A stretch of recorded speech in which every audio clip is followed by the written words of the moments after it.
Welcome to the Childish Grown-Up Show, where we treat each episode like your movie theater experience. We catch up with one another, play some games, talk previews, and before you know it, it's time for the feature presentation. So sit tight and enjoy this ride of nostalgia on the Childish Grown-Up Show.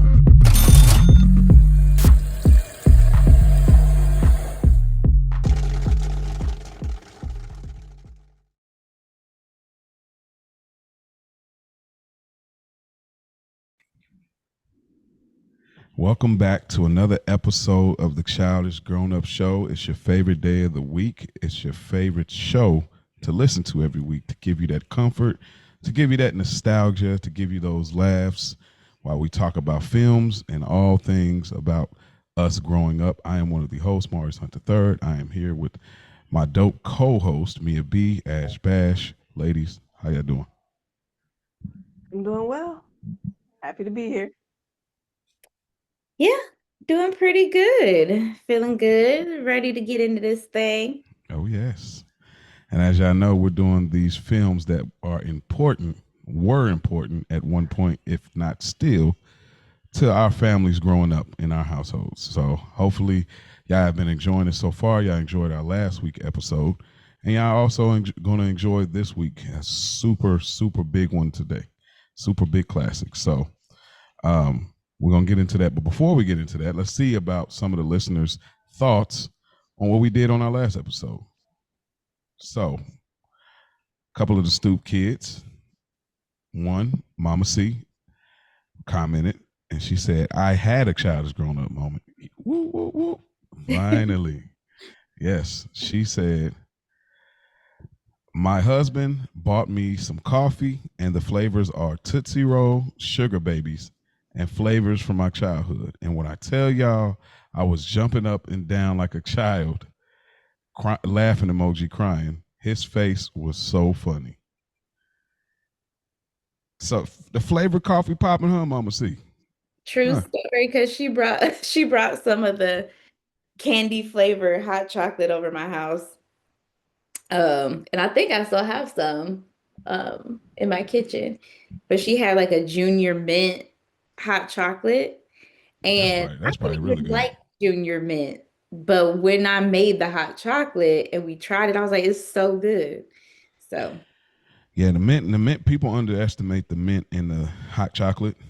Something I like to do, I seen it somewhere, I like to make a hot chocolate and then put the candy cane in there. Okay. People don't know about that. Yeah, you mix that candy cane in there, you get that mint chocolate, that hotness. It's really seasonal right there. I'll do that over pumpkin spice and all that. But see, I've never been a huge like peppermint or like mint girly. Like I don't do the peppermint mocha or anything like that. But I did like the junior mint hot chocolate. It was good.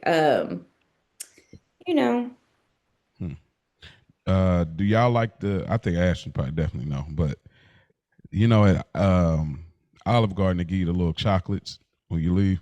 Do you like those? No. I know you don't. Yeah, we talked about it. I definitely know you like it. The only mint that I like is the thin mint Girl Scout cookies. That's it. That's the best mint and the only mint. See, I'll like eat them because I'm greedy, but I don't really enjoy them. They get better as you keep eating them to me. Like it's just once that flavor profile get to going, the palate is exposed, it just gets better. I tell you, man, to see it out there, there's always one. Somebody somewhere out there, there's a chocolate and mint combination. I'm telling you. No Yorks, no peppermint patties, all that. No. All right. At least it's somewhere in there, but I'm definitely a proponent of the mint and chocolate combination. I'm not just a mint only person, other than like gum or whatever, but like definitely. So shout out to Mama C with the candy flavors, man. I'm not a big flavor coffee person. I'm pretty old school, but I'm not mad at it. You know what I'm saying? Our next comment is also from Cuzzo. You know what I'm saying? Wrote in again. Candice. That's my sister. Your sister. Okay, my bad. Is it Candice? Candice, yeah. Okay. So Candice, she says, another great episode. It's crazy to think that this movie was made so long ago, But even now, I know people who remind me of these characters. Like the saying goes, the players change, but the game is the same. Side note, not my sister getting caught still shopping at Target. Do better. Are we still doing that? I didn't know we still not shopping at Target. We're not shopping at Target. Oh, okay. When I told her about this, she let me have it, and I was like, you know what, you're right. I'm right here because I was slipping. I got caught slipping. I ain't gonna get caught slipping no more. Dang, at least she ain't gonna use it as a child's grown up moment. At least. Oh man! All right. Well, we thank y'all for writing in, of course, and staying tuned. And shout out to Sis because Candace was ready to flag us. You know what I'm saying? But now she's a supporter, supporting her sis, supporting us too as well in this childish grown up space. So shout out to her. Shout out to Mama C, staying tuned and doing her thing, just supporting us. I love it. Love the support from the family. All right. Speaking of childish grown up moments, Ash, you got a childish grown up moment for us this week? Small. We went to the movies this past weekend. We were kid free, so very excited. That alone, we got to just be big kids, play the game all day, lay around. But then we went to the movies, so of course go to the Dollar Tree first. Got to rack up on the candy. So that will always be my childish grown up moment, like just sneaking the snacks in. What candies? What y'all get? I'm a Raisinets girl, so I got Raisinets, and then Babe got Crunch, of course, classic. That's a classic. And he got some gummies, so he got some gummies and some chocolate. Okay. And I only got the Raisinets are really hard to find now. So are they? And this, yeah, I'm telling you, they be sold out here. But this particular Dollar Tree, they was fully stocked, and why only get one box? It's always like that. I don't know why. I was like, he said, that's what you want? I was like, yeah, that's it. But I regret it once I finished it. I'm like, dang. Maybe just two. Like at least just two. At least two. Yeah, one for later, yeah. Shout out to the Net Girlies. Hey, I'm a Raisinette person. I rocks with the Raisinets for sure. Me and my daddy, that's our favorite. Who came up with this combination? Whoever did it, they were brilliant because raisins and chocolate, it's an amazing combination. I don't know how they came up with that, but what y'all see? We went to see Sarah's Oil. It's a movie called Sarah's Oil. Super good movie. Little black girl, she was passed down some land and something told her there was oil in there. And then, of course, this is around the time of racism and things like that. So they're trying to pretty much steal her oil and her land. But it's super good. It was really good. I think you guys would enjoy it because it ends on a high. Like it's a triumphant movie. So because I can't do too many more of the other side. But this was really refreshing. It was so cute. So y'all should check it out. I think you would really like it too. Sarah's Oil. Yeah. Okay. All right. Mia B. Childish grown-up moment. All right, listen, hear me out, right? I don't necessarily have a childish grown-up moment. Okay? But I have something that I could put in there as a placeholder because I be in these adulthood streets for real. And so, I may not get to do a lot of childish stuff out like that. As you saw, I was outside this weekend being very grown, very much grown. So the only thing I can say is like Sunday, my daughter had it was her last day of her musical theater class for the semester. And so they invited all the parents in to watch them do a little showcase.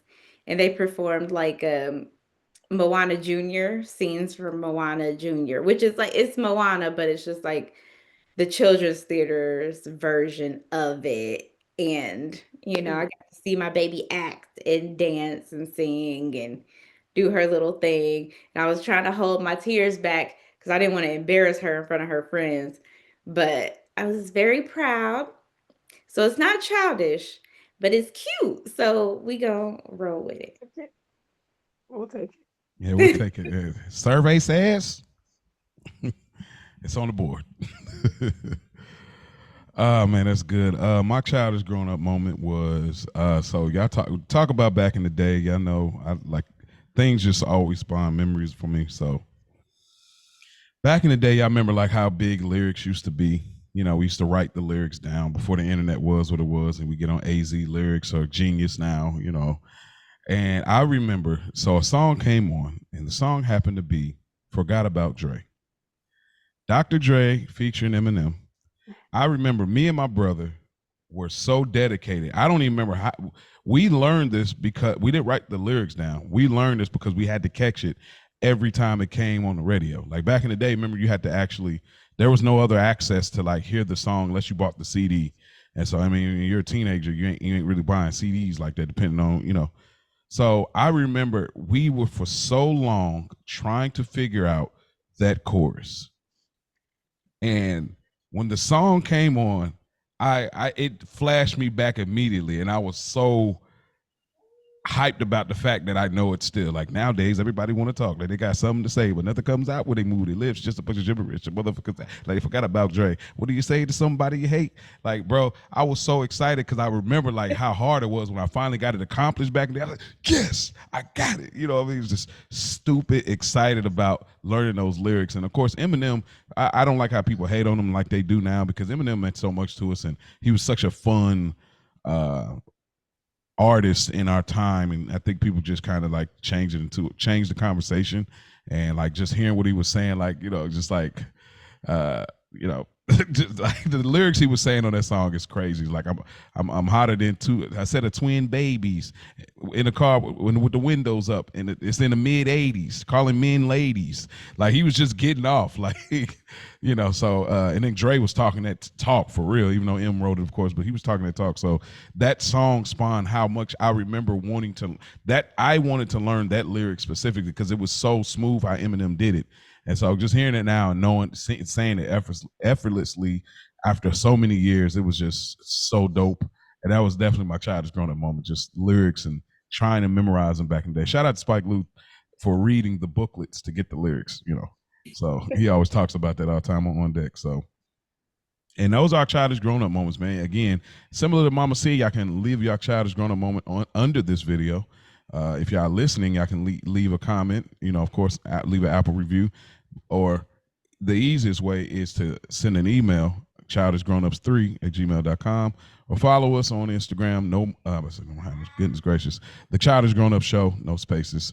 So send us in, participate with us, become a stoop kid and a supporter, and rock with us, and find yourself some laughter and joy in your life. That's what we do every episode. Ash. All right, so it's time for the Flash with Ash. Rest easy today, Mia B. We're doing Thanksgiving edition. So we're doing some this or that. Quick little flash hits, you know, nothing crazy. Since this is the perfect movie to do this, I said, why not? All right. So first up, ham or turkey? Does it matter how the turkey's prepared? I have a follow up on that. I'm gonna go with turkey just because I don't really like ham anyway.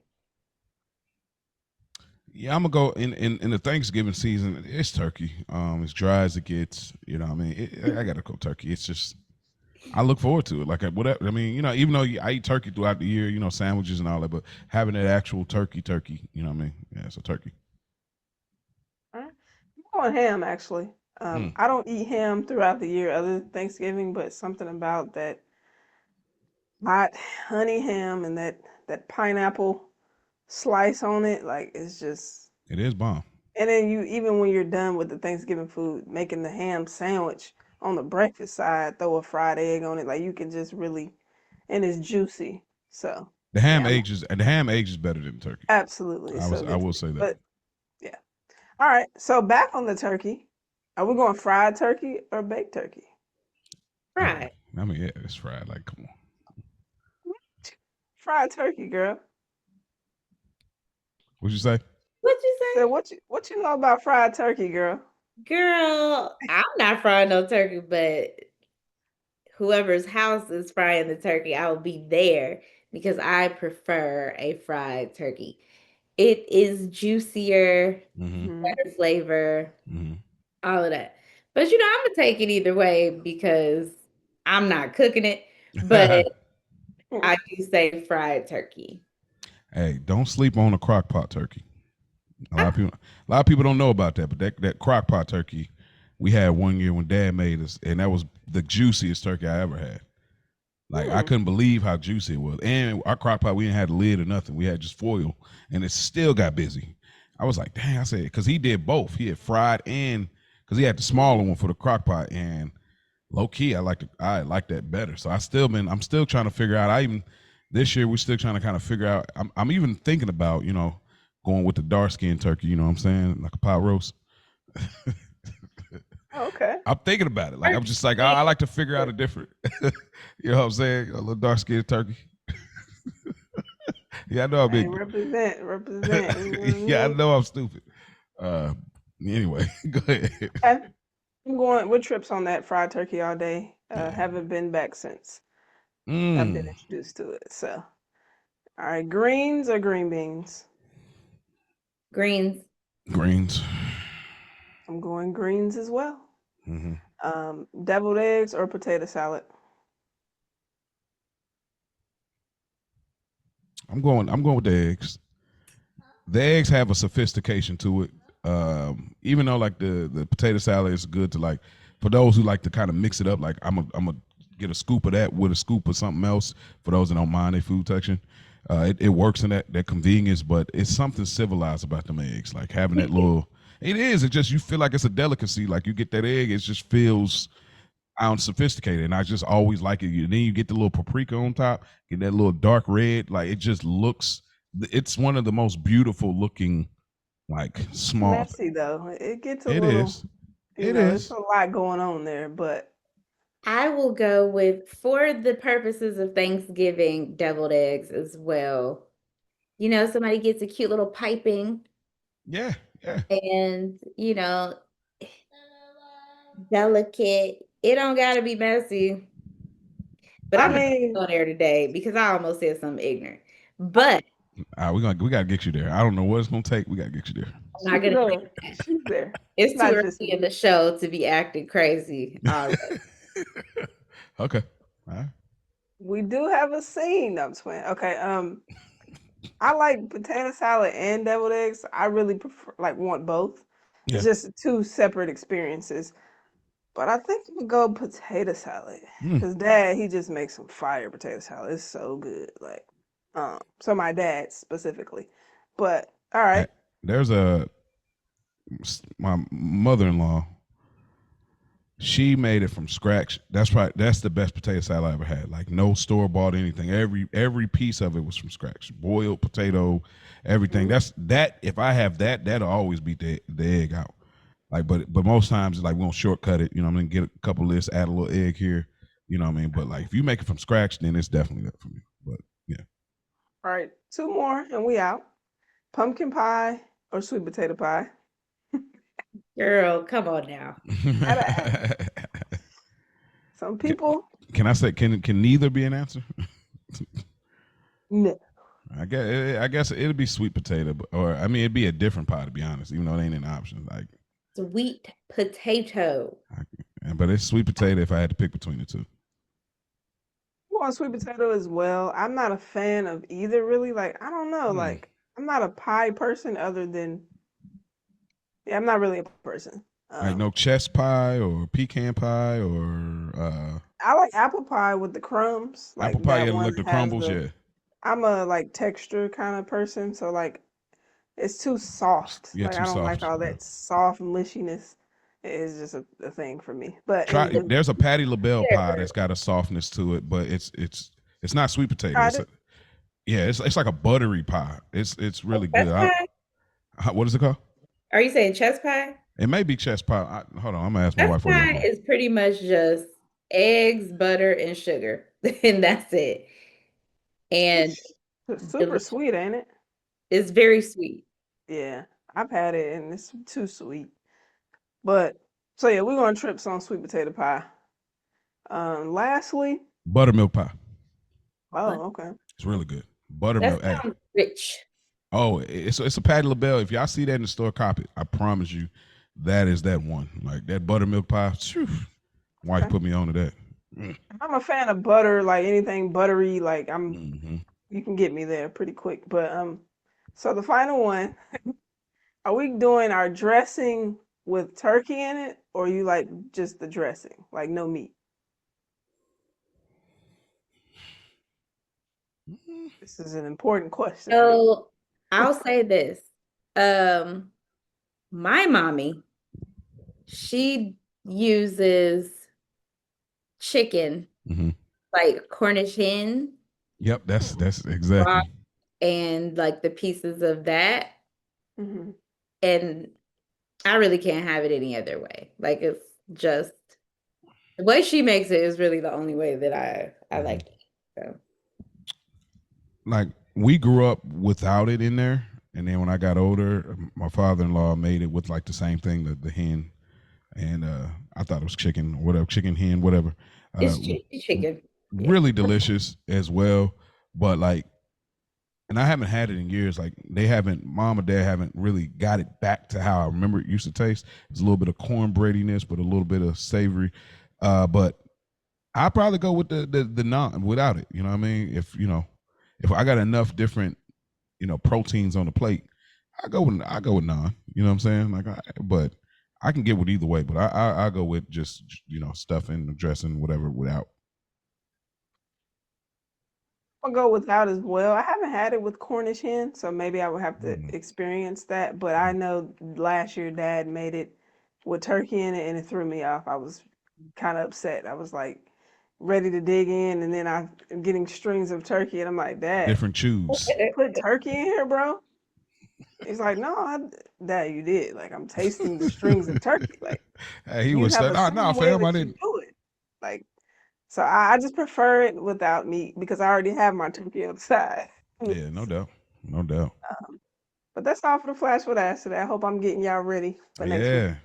Hey, I think the listeners gonna appreciate that. We giving Thanksgiving love on the Childish Grown Up Show, where the stores don't want to give it love, TV shows, nobody giving it love no more. People skip from Halloween straight to Christmas to New Year episodes. So y'all can count on us every year to acknowledge that. And shout out to Ash for uh, bringing that to the Flash with Ash. So y'all stay tuned and see what we got next week as we get closer to Thanksgiving and this month of thankful and gratefulness. With that being said, we are about to get into it. Mia, you're about to take us back to a time in this film. Oh man, you're about to take us back. I ain't ready. We're in this year, and going back is gonna make me bittersweet because there's feelings that I feel watching this. But Mia, we're gonna get in the time machine anyway. Hit that lever and take us back. We are going back to 1997, and we are going to be talking about the classic film Soul Food. When Ahmad Simmons' diabetic grandmother falls into a coma during an operation to amputate her leg, it throws the Joseph family into chaos. Ahmad watches as his mother Maxine and aunts Terry and Bird struggle to adjust to the family matriarch's sudden absence, fall into old rivalries, share memories, and work to maintain the long-standing tradition of Sunday family dinners. This film has a stacked cast. We have Vanessa Williams as Terry, Vivica A. Fox as Maxine, Nia Long as Bird, Michael Beach as Miles, Mackay Pfeiffer as Lim, Jeffrey D. Sams as Kenny, Brandon Hammond as Ahmad, Gina Rivera as Faith, Irma P. Hall as Mama Joe, Carl Wright as Reverend William, Mel Jackson as Samuel, and John M. Watson Sr. as Uncle Pete. And this film was released September 26, 1997. Okay. Thank you for that, Mia. All right, it's time to be kind and rewind. I'm gonna go Mia first, me, and then Ash, because I want Ash to kind of lead us to why she picked this film and everything on top of kind of rewinding. So, how do you remember this film as a young young girl and what this film obviously meant to the family, what it meant to you, and how it has stuck the test of time with you. So this is a film that I don't remember being introduced to, of course. It just was always there. Like I remember having it on VHS and watching it often, even though like looking back, I'm like, wow, probably shouldn't have been watching this. Definitely not by myself at at some points in time because there's some like some stuff going on that's a little inappropriate. But it's just one of those staple films. It's a staple, I think, in most Black households. Where even without like I of course I rewatch it because you have to take notes for the pod and you want it to be fresh, but I probably could have done this without having to ever watch this film ever again because I've seen it so much and it's so much with you. It's such a talked about and like cultural staple that go like thinking back on it, I don't have really too much of a different feeling from how I felt watching it when I was younger or over the years because, you know, it sat with me for so long and we watched it and rewatched it so many times. Mm. Yeah, same feelings. Just thinking about this was, a lot of those movies around this time, especially the '90s, as cliche as it may be to say that all the time, all of them kind of just run congruently in my memories. Like this movie, Best Man, The Wood, um, Why Do Fools Fall in Love, Love Jones, Dead Presidents. There's just so many of these movies that kind of run together, but this specifically was a movie that I remember. I mean, there's two things that just always stuck with me with the movie the most at the as a kid is the faith moment, obviously, and just actually just a few like Big Mama, that whole sequence, and just Ahmad as a kid, like just I liked him so much as a kid, and I just related to him so much. He just had such a way of carrying it, and I really just liked him as an actor. I know he doesn't. I don't think he acts anymore, but we talked about him a little bit in our Tales from the Hood review and how well he did in that specific story. He really just had real great acting chops. Even here he does, and so I just remember connecting with him as like looking at him on screen like that's me, and just not exactly the same story as far as the connection with Big Mama and things of that nature, but just family and just being just a fly on the wall to all these things and hearing arguments and not really understanding what's going on between parents and sisters arguing, what I mean, or uncles, not understanding what's going on, but like, man, come on, y'all, like. And so this movie just has been a staple, just like Mia said, and it's just something that I always enjoy. And this time around, I'll talk about it a little bit more down the line as far as the feeling of the movie this time around. But yeah, just this is just one of them wholesome and wholesome in not the sense of a traditional wholesome film, but wholesome in the sense of our experiences look like this to some degree. And y'all know what I mean when I say that. Ash.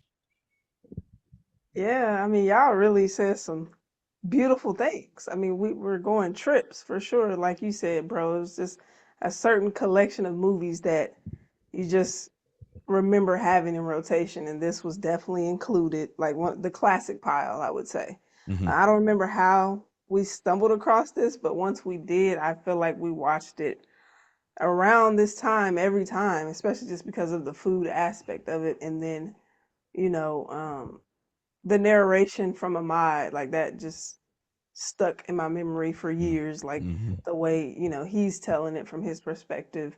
And then who does, Big Mama, like definitely reminded me of our grandmother, like just Mm-hmm. very sweet.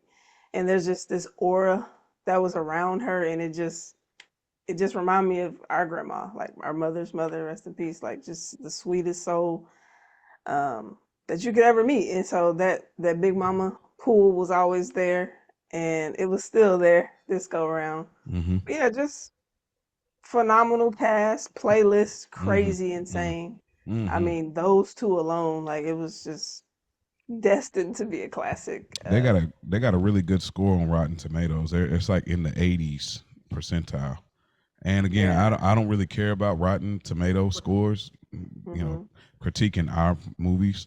But I just want to acknowledge that even on a universal scale, they even got the understanding of what's going on with the movie. So I just want to throw that out Mm-hmm. there. But yeah, Yeah, just the family dynamic. It made me wish I had some sisters. You know what I mean? Shout out to my brothers. I love y'all so yeah, much. yeah, But it's yeah, like, certain things are like, man, I would have been dope to kind of yeah. have, share that with, so, I but get that. Yeah, I never thought yeah, about that aspect. Ash, that's interesting. I know, just Huh. got the bros, but and Hmm. me and Mo are really, really close. So Yeah, I've yeah, yeah, shared things with him. It really is like, it doesn't even, but watching this movie, it was like, yeah, what yeah. that would have looked like. That's Well, really as good. someone with a bunch of sisters, and a lot of female cousins too. It's just like I have a family full of women. We got some boys in there, but we're very Women dominant. lady dominant in my family. Mm. Uh, we ain't. It ain't like this. It ain't like that, Ash. And you don't want it to be like that either. Uh-oh. I It got. wasn't like, I have thoughts. no, Uh-oh. it definitely wasn't like. But I'm just saying, like we didn't really bicker. Like me and my brothers, like there was no like, you know what I mean? It's just it Mm-hmm. really wasn't there a lot, No. which makes sense, Yeah, yeah, yeah. It's just two obviously. different But planets for real. I don't know. But yeah, so Okay. So this is what we can like. I think getting into this overall discussion, of course, Ash will lead like what she wants to take it, but I think this overall discussion is just going to roll right into it. So it's probably going to be a non-stop flow. So I'm just going to lay that groundwork right there. I might say, Ash, go ahead, but we about to roll into it. So I do have some things for overall discussion. So the first thing I wanted to bring up is Mia, have you watched Soul Food the series? You know what? Someone else asked me that today. I watched like maybe the first two seasons, and it was Oh, so okay. long ago that I don't remember a lot of detail, but Mm-hmm. I do remember I liked it. And my sister Candace actually has been rewatching it. She just has recently been rewatching it, and she was talking about how much the characters were getting on her nerves. And so Mm. it made me want to rewatch it. So I might go back rewatch it, but it's It's been on a YouTube. while. Okay. Yeah, and I mean not the greatest quality, but it's on YouTube. And the reason I was enough to kind of give a response. So how does the series characters compare to the movie, and how do y'all feel about the approach of the series characters in comparison to this movie?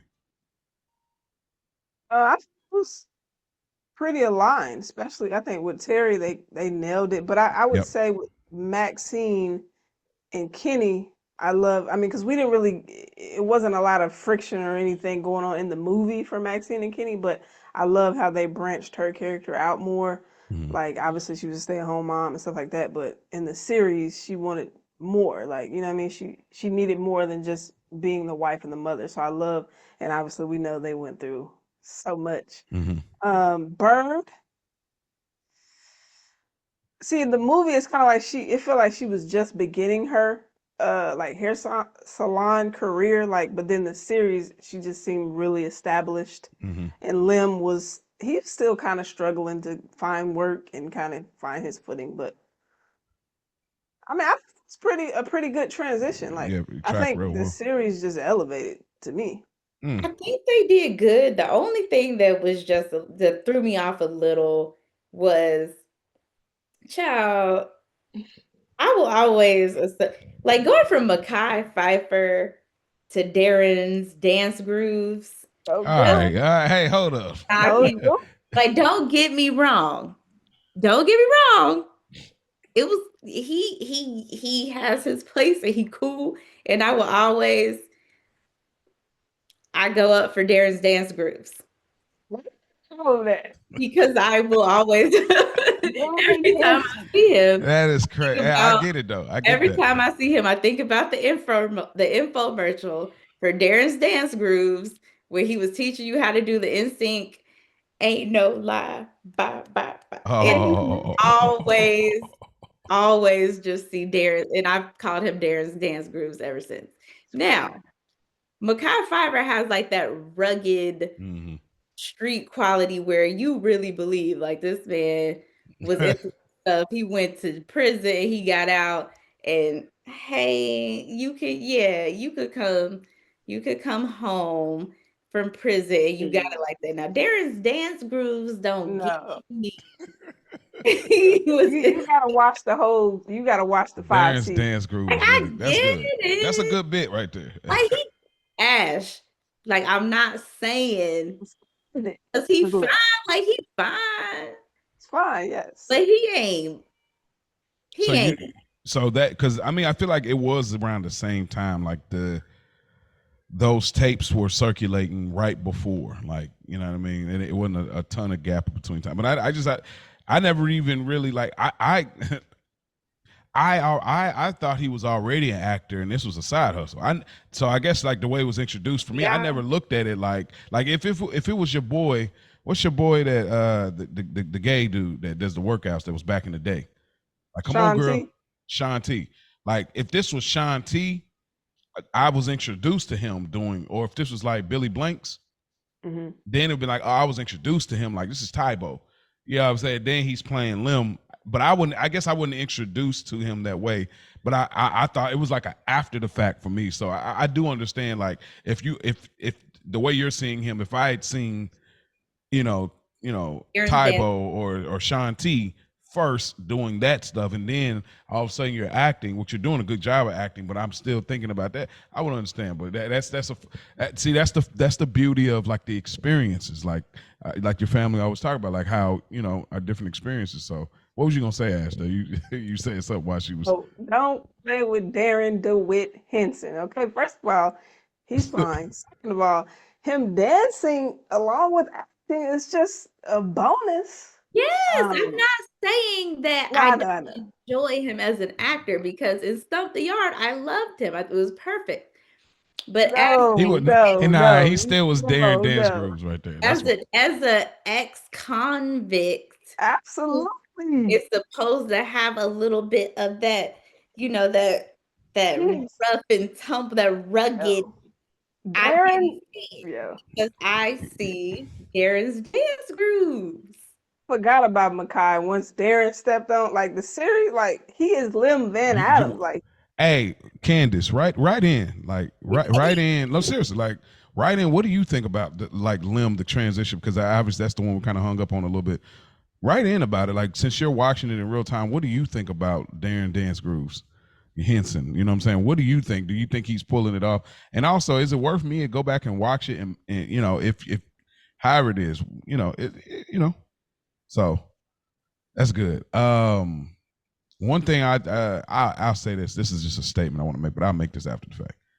I want to ask, how hard is it to watch this at moments knowing, the pillar of a lot of our upbringing is gone. Things just aren't what they used to be. That was a feeling that I got through the film, and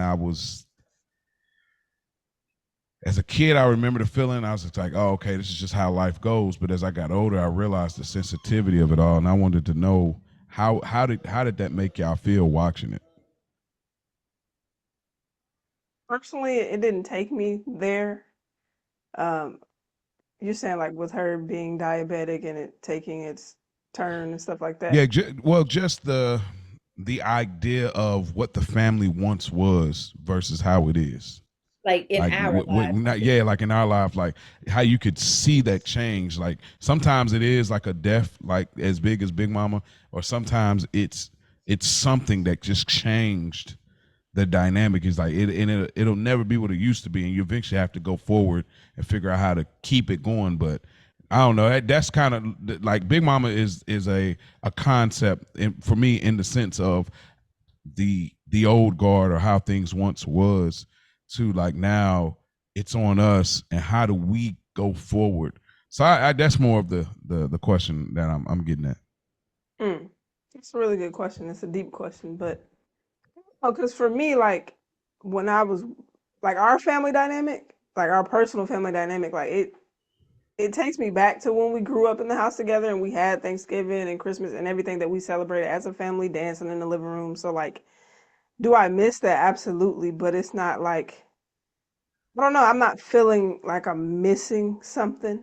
Like if that makes sense. Like I Yeah. just reminisce on it and what that was for that time, and obviously, a lot of that was more so when we were like Ahmad's age and like kids, and then now that we're adults and we went our separate ways. Like of course we're super tight, and once you come back here, you know, to Indiana, that's gonna make it all feel back together. But Yes. but yeah, I don't know. Like I said, it didn't affect me in that way watching it. So, but yeah. Uh, it it definitely like it tugs at me a little bit because I can relate. I grew up on both sides of my family with having like all of my great grandmothers still alive for a good significant amount of time into my life into adulthood in some cases. And like I remember as a kid how like we're never gonna have that back. Like we're never gonna have that type of family structure back. It's just not that anymore.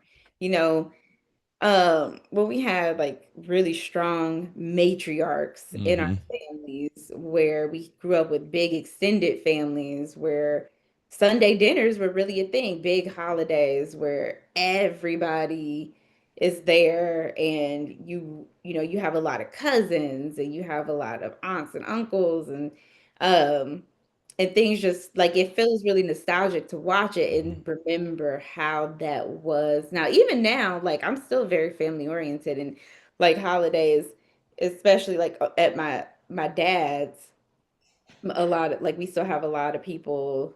They do a big Thanksgiving, but it's much smaller than it used to be. Yeah.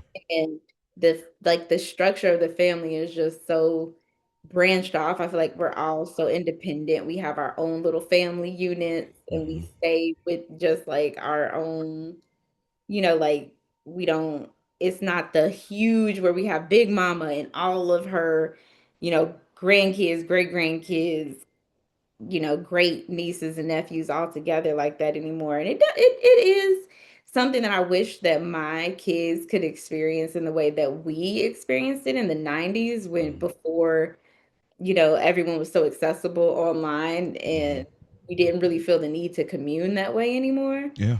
Yeah. Uh, so yeah, it tugged at me a little bit. It still does, but it's just that's life. Yeah.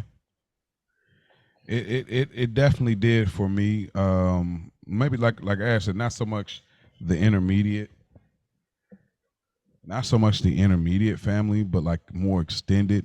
Thinking about cousins and getting together, and these things were big deals. These were huge, and like even and I know we ain't in a Christmas movie, but Christmas breaks, like spending the night, having a bunch, like even though it's like more adult centric in this, I'm thinking about like just the adults will bring their kids and seeing all your cousins and hanging out and y'all doing y'all own little thing, and just stuff like that. It just was so reminiscent, and just being grown now, I'm like, dang, bro, it's just different. I always make the comment where I was like, people, people that go to church and stuff, and you see you might still see a lady or two with the big church hat, right? I was like, hey, listen, one day you're not gonna see that anymore. Like, why you be like, oh, this is so old, this is so this and that. One day you're not gonna see the lady with the church hat. One day you're not gonna see the hooting and hollering that you grew up on, where people can always make jokes and memes about the preach. One day you're not gonna see this. Like, that's gonna be so foreign and old school. They're just like, bro, it don't even exist. Like, what is that? Show me. What do you mean? So sometimes I'll take moments to appreciate like some of these old things that still exist, because one day they're going to be gone, and it's up to us like figure out where to take it next. And I mean our generation, millennials, because we're like the in between generation. We're the middle child. Shout out to Cole. So I did have another question, but I'm gonna save it for the end because I know there's a lot to talk about with the film. But I do want to give a little bit of information I think is interesting. It's actually a lot of, I'm not gonna call it trivia, even though it says trivia. There were a few things. So one, Mekhi Phifer, who played Lim, was at one point married to Melinda Williams, who plays Bird in the cable series. I knew that. I did not know that. Mm-hmm. Vanessa Williams was working on the film Hoodlum at the same time. Since both movies were being filmed in Chicago, Williams would work on both films on different days. Another thing, Vanessa Williams, obviously she plays Terry. She was actually going through relationship issues, a divorce, and they were filming. And director George Tillman thinks this helped her performance since the character Terry deals with the similar issues. Actually, I want to talk a little bit more about that. Actually, when she's like, F the family, Faith F my husband, that was not in the script. Oh, wow. I feel like I saw an interview with her saying that. Yeah, that wasn't in the script, bro. That's how good, and that's so everybody's reaction was a real reaction because that wasn't in the. Wow. I said, "Oh, this is fire, bro." I said it just started making me love this movie more. The scene at the beginning when Ahmad and his sister was trying to get to Uncle Pete's room, that little scene, they said it took so long. People started getting frustrated because they had to keep shooting that scene. It's just weird. There's a few scenes that had to keep getting shot that kind of had people a little frustrated. The wedding scene took like 16 hours. Hey. The bracelet Samuel gives Bird was actually worth $15,000. Like, bro, you talk about costume jewelry. Another thing interesting, the original cut of the movie was 2 hours and 35 minutes, but obviously they cut it down to 1 hour 54. And I'll be honest, I could take I need that additional. I could use that additional 42 minutes. You know what I mean? Me too. Come on with that. A few more things. Miles was originally a jazz musician in the script. It was Babyface's idea to make it R&B. I can kind of see that. Like, don't get me wrong, he definitely had the R&B curl going on. But I could see jazz. I could see more jazz than R&B. I could definitely see and Babyface finessing like the soundtrack, and that was perfect. Yeah, his group all up in there. Mm-hmm. Courtney B. Vance was offered the role of Kenny Simmons, but had to turn it down as he was working on another project. Nah. Courtney B is my guy. I like him. He's a great actor. Yeah, he just never gave me young, like nothing. He never gave me young vibes. Yeah. That's so funny. I literally was just thinking, like, I know it was 1997, but still, see, like, even like back, like in The Preacher's Wife, he still didn't seem young. Like Courtney B. Vance getting Morgan Freeman, you've been old your whole life vibes. Mm-hmm. I want to see Morgan. Oh, I think I've looked him up young. Like, and he was handsome, Morgan. Because I was like, you've been old forever. Yeah, you was born OG.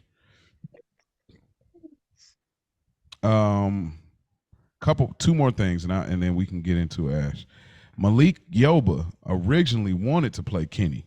Obviously, we see him later, but wasn't available due to being tied up with the TV show New York Undercover. Fire show if you ain't watched it. It's on Tubi. He ended up making a cameo as the studio engineer, which we've seen him there. And we talk about him all the time with girlfriends. And lastly, a lot of the scenes with the three sisters in the bathroom at the wedding was improvised. since George Tillman wasn't satisfied with what he had written on the script, they changed Maxine's line from "Let's beat this bitch down" to "Let's beat this hoe down," since it's supposed to be more of a family oriented movie. There's a lot more other things that are in it. I could go into it more if y'all want, but we could leave it there. But there's a lot. This has a lot of interesting facts. So, yeah, I feel like you could go on forever. Yeah, so I would leave it there, but I think all of those are like really fire things. So I ain't gonna read everything that they got, but shout out to IMDb. That was some good facts, man. The floor is yours, man. All right, let's get into it. So, first thing I want to address, and I'm gonna be serious in this moment because this is very important that I think we should discuss out the gate. Ahmad's haircut. Why did you say? We must address the elephant in the room. Can't deal with y'all for real. Like, what's up with the cut, man? Everybody else is lined up, cool, curled up. The chili bowl is not even chilling. Like, it's just bowling. I just had to get that out the gate, get the seriousness out the way. I mean, shoot, what the Ahmad in the series too. Yeah, he had some hairline challenges as well. Yeah, it took him a while, but once he got right, and he was dang, this cut is bad, bro. I forget because he always got a hat on, kind of like it's winter in Chicago. Yeah. Hey, listen, I'm about to put a bad. Hey, God dang, bro. Have you heard of liners, bro? You see the back? Like the back of it is nuts. All right. Why did they let him out? I'm throwing this. I promise y'all. Listen, I might throw this on the YouTube screen for y'all to see. Because if y'all ain't watched it, y'all just listening to us, bro. Listen to me, bro. That is wild.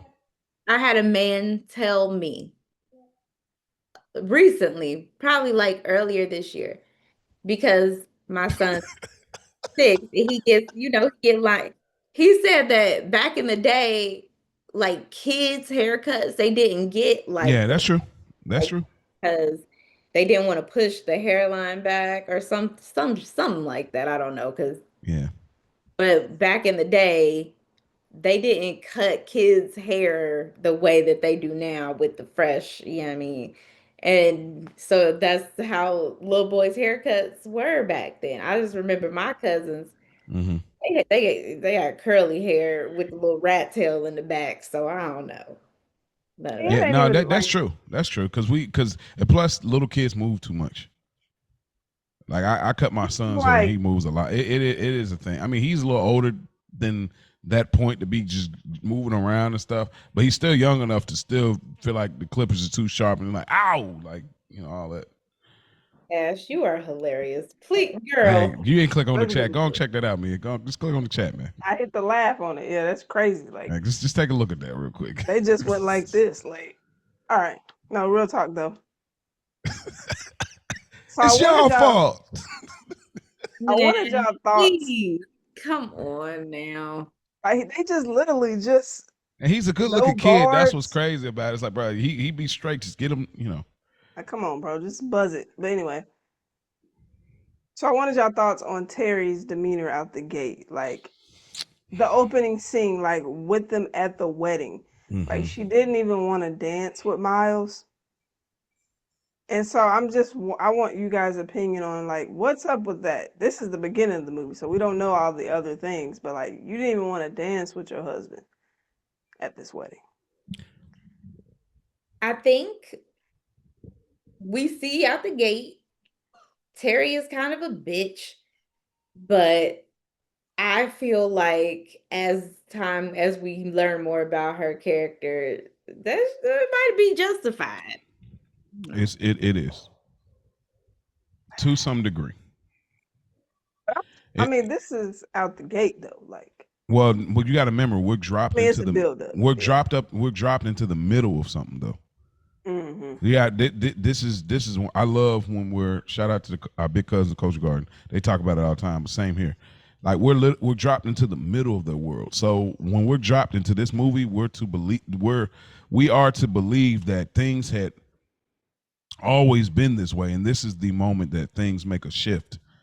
So in the beginning of the movie, what happens is, and I'm sorry, it's got to tie into everything else, but we're dropped into, it's this ties into the Miles line. It's like, man, we used to have fun, dance with me, and it's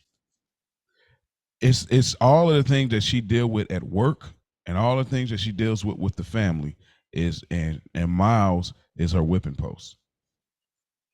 And that's unfortunate to say, but that's my interpretation of it, because it's all easy. It's all good when everybody comes together and be like, oh yeah, we're gonna figure out something. But then there's that one person that actually has to figure out the something, and that's Terry. I always got to be the one to figure out something. To the point, even then, Maxine making suggestions that you just do such and such. I know we'll get there, but like, so Terry was just under a lot of pressure, and so I feel like in order for her to perform and sustain what she was doing, she didn't have a lot of grace for anything else, because she was like, where my grace? I'm not getting, I'm trying to make partner at work. I'm still trying, I'm the one that's taking care of Big Mama's house and her bills, and daddy gone. Where my grace? And so now when you're in a position like that, little things become big things. You want me to dance? Dancing is too much. I don't want to dance. I want somebody to help me out. I want somebody to free me up. I want somebody to, split the load with me, because I'm seen to be the only person. I'm giving loans to my baby sister. I'm getting people out of jail. I got them in there. I'm doing all that. I wore my grace. So dancing don't even. I don't want to dance. I'm getting into it, but yeah. I mean, I hear all that. I hear what you're saying. I ain't saying it's right. And I ain't saying it's right.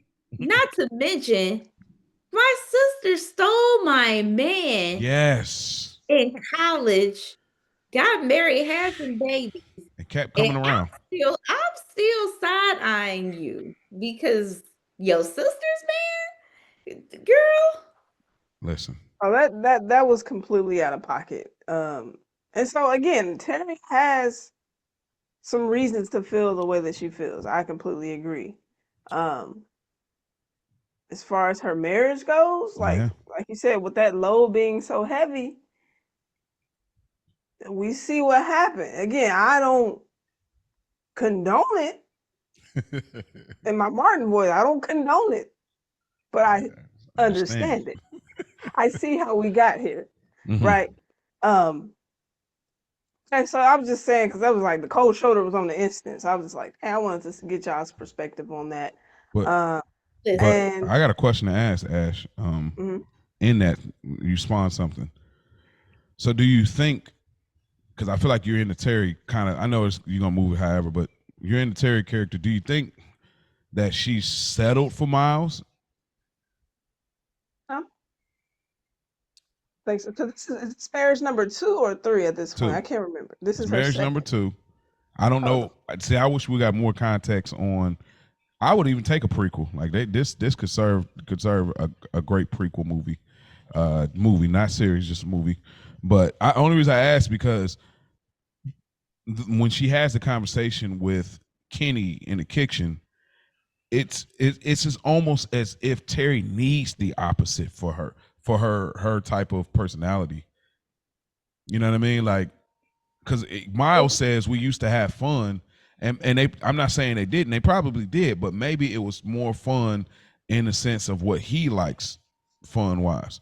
But maybe the fun she liked was more in Kenny's type of fun. Like I don't know. No, though, because I don't know what Terry's kind of fun is. You know what I mean? Like it wasn't revealed. She's just about business, and like you said, she's had to wear that provider hat for the entire family. So we don't really get we barely get a smile from Terry. You know what I mean? Because again, she's just boggled down with responsibility, and so like, where is the fun? And then it's like, tag me in. All right, okay. Because to your point, Mo, like I feel like it was probably a case of she probably really vibed with Kenny. She probably really liked, maybe even loved Kenny from what she was talking about it later on in the movie. And she probably met Miles through work, law Yeah. school, Yep. you know, they working on cases together, Hmm. opposite each other, Courtrooms. whatever the case may be. And they have good on paper, had a lot in common, courting, having fun. This works, so we're gonna get married. Mhm. And I honestly feel like even though I think maybe when I was younger, I sided a lot with Miles in thinking that Terry was too like rigid and not supportive of his dream and his music. But looking at it now as a 35-year-old woman, no, that's not what we signed up for when we got married. This is what we said, and this is what we're and like, yeah, I do feel like he probably strayed because he was looking for some support. And of course, fun, love, and faith is gonna support you because she ain't got shit. Hold on, But but people, hold on. This what you signed up Cool for things is throughout. that ain't how it work at all. no, what I'm saying is Okay. you putting in your 2 weeks notice that you're firm to pursue music, that is not the life that we agreed on. We didn't agree on you taking money out of our account to pay for studio time. But he's Like, probably been trying to there are talk to things, her though. Like you could tell and that's they. cool, but there are things that you have to communicate and have a shared vision on when you get married. Like the vision has to be shared. It can't be, this is what I want to do, so I'm going to do it, and I don't really care how you feel about it. And I feel like Terry, like Miles is looking for so much support. He like, where is she? Don't even, it don't even feel like she had much of a shoulder to lean on. Like he's so preoccupied with what he got going on. Can you like girl like rub her feet? Uh Take the load off a little bit. Bro, You he's out the the one loop. that cooked the meals though. Like he cooked that meal that day. I get the feeling that he has tried to figure out how to make her happy. Like, because it gets to this phase in their marriage where it's like, okay, we're not having fun as much as getting a lot more serious. Okay, maybe this will make you happy. Maybe if I show up, I feel like, and she's like, you still doing that hobby. So that means he's been doing this for a while. He ain't up and just come up with this. It's like, okay, he's clearly found his passion versus his you know what he does really well, which is obviously being an attorney. But he's found his passion, but it started off small. He wasn't putting money into it. It was just something he was doing on the side, and he built towards doing that. And then when he's trying to tell you like, hey, I'm trying to make a CD. So it's a build up toward before I say, hey, I'm pulling out $5,000. I'm trying to do a CD. We want to make a demo or whatever with my group. Like, and he's like, why don't you come see them? Because one thing a man knows when he's in a relationship, especially if he's married, is like when you're dealing with your woman, hey, she need evidence. She need proof. Because you just talking, doing all this yapping, I need evidence. And so he tries to give her evidence of how good his group is, because you don't really know what's going on. You're not really supporting like that, which is okay because it's just your little cute hobby, but you're an attorney. You know what I'm saying? But I'm trying to let me show you what I've been doing, so at least you can understand why I pulled the 5,000. And then when I do, you say, oh, I can't be there.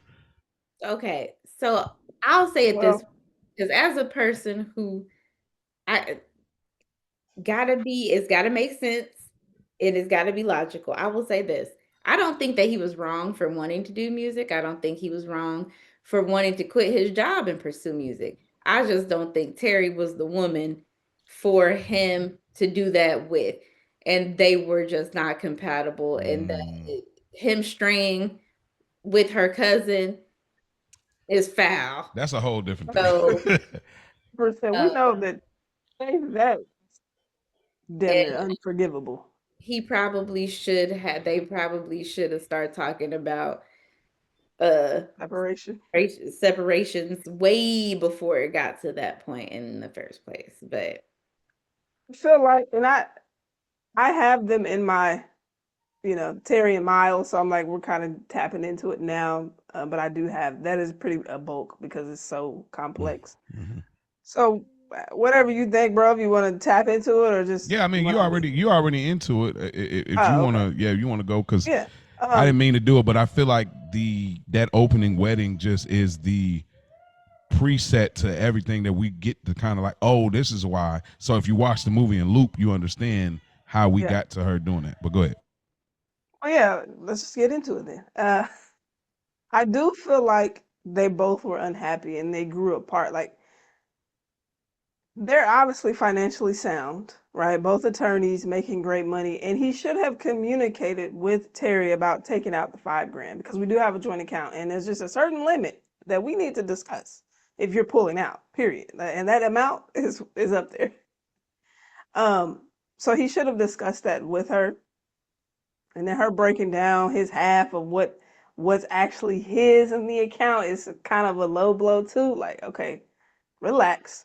We decided to join, but again, that was a communication thing there. But I do feel like Miles was trying to create these moments to rekindle the flame. Now, whether the flame just was completely gone at this point, then say it. Like you said, then we need to talk about divorce and separation. Because even at that dinner table, when she was like, I mean, he said we used to have so much fun. She literally said, I don't know what happened. Mm-hmm. So, you know what I mean? They both maybe don't understand what happened. Like, you got so boggled down in the corporate world that you forgot to have fun. Like, look, and then you look at Kenny and Maxine, and they dancing in the living room. You know what I'm saying? Like, she just had a baby. He a hardworking brother, and then he put music on. He's creating this romantic moment. Like, those matter. They're huge. Those little moments, like creating that. So, like you said, he cooked the dinner. Like, you know, he like, oh, I want you to come out with me. Come look at, like, she's shutting him down at every corner. I'm trying to reconnect with you. And Lord knows the last time they were intimate. Oh, right. I didn't think about that. When the last time they got it in? You're high strung. You're stressed. You need to relax. You know what you need. Let me choose my words wisely. You need to relax. And that could be a way to reconnect. Mm-hmm. But again, if you're getting shut down at every corner, bro, like, I don't know what to tell you. She was treating him more like a responsibility, it seemed like, than a partner. Mm-hmm. You know, like, this is just another burden. I'm already, like you said, I'm paying for the entire family. Yeah. And then I'm coming home and you talking about you don't want to be an attorney no more. You know what I'm saying? So it's just, you want to blow a damn horn. So, you know, like, you're underwater at this point. Hey, this man is trying to find any way to get busy. You know what I'm saying? Like, that's the moral of it, dog. I'm trying to, like, I want to be intimate with my wife. What approach would have worked for Terry? Like, I don't know, dude. Like, if he just grabbed you up and just started taking you, you know what I mean? Like, are you into that? Like, what? You pushing him off? Like, oh, he like dance with me. I don't want to dance. So surely you don't want to do more than dance. Yeah, like he's trying to, okay, maybe I can make dinner, we'll get it, we're gonna argue. Okay, maybe I can get us to dance. Okay, well, maybe if I show you what I'm doing and I can impress you with my music and show you what I've been working on. It's like, bro, like, I didn't think about that. You're so right. Like who knows how long they've been intimate, and he's just been like trying to be patient with it, because I know he ain't there, but when the look on both of their faces when they obviously was in regret, him and the Faith, is just like, you know. Yeah, anyway, but we'll get there. But yeah, so yeah, that's pretty much Terry and Miles. And then I'll say too, like, just on the Terry and Miles tip, like you said, it's looking at it like, oh, you just another responsibility, but also looking at it like, that's just one more thing I got to give up. I got to give. You're married. You decided to be married. No doubt. No doubt. But I think, again, all of the outside factors affected the inside factor. So now, because I got to do this for Big Mama, which I don't mind. I got to do this for Bird. I got to do this for Maxine, and I got to do this for Lim, and I got to do this for this now, because I got to give. Now I come to the bedroom, and again, I think it's like, oh, now I got to give you this. Now I got to, you know, I'm not saying it's right. I'm just trying to see where she coming from. That's all I'm saying. Like, so I can see that it don't make it right, but like, man, that's. Boy, she looked stressed. Shout out to Vanessa Williams, because she looked, and just when she had that, like when she was like, I don't know what happened. I mean, she's just a very beautiful woman, but that look on her face was such a good acting scene because it was like it broke, and she realized as much as she wanted to really stab her cousin and stab him, in that moment it was just like I've gotten so lost in like facial acting, like she just nailed that reaction, like to me when I seen that, like so.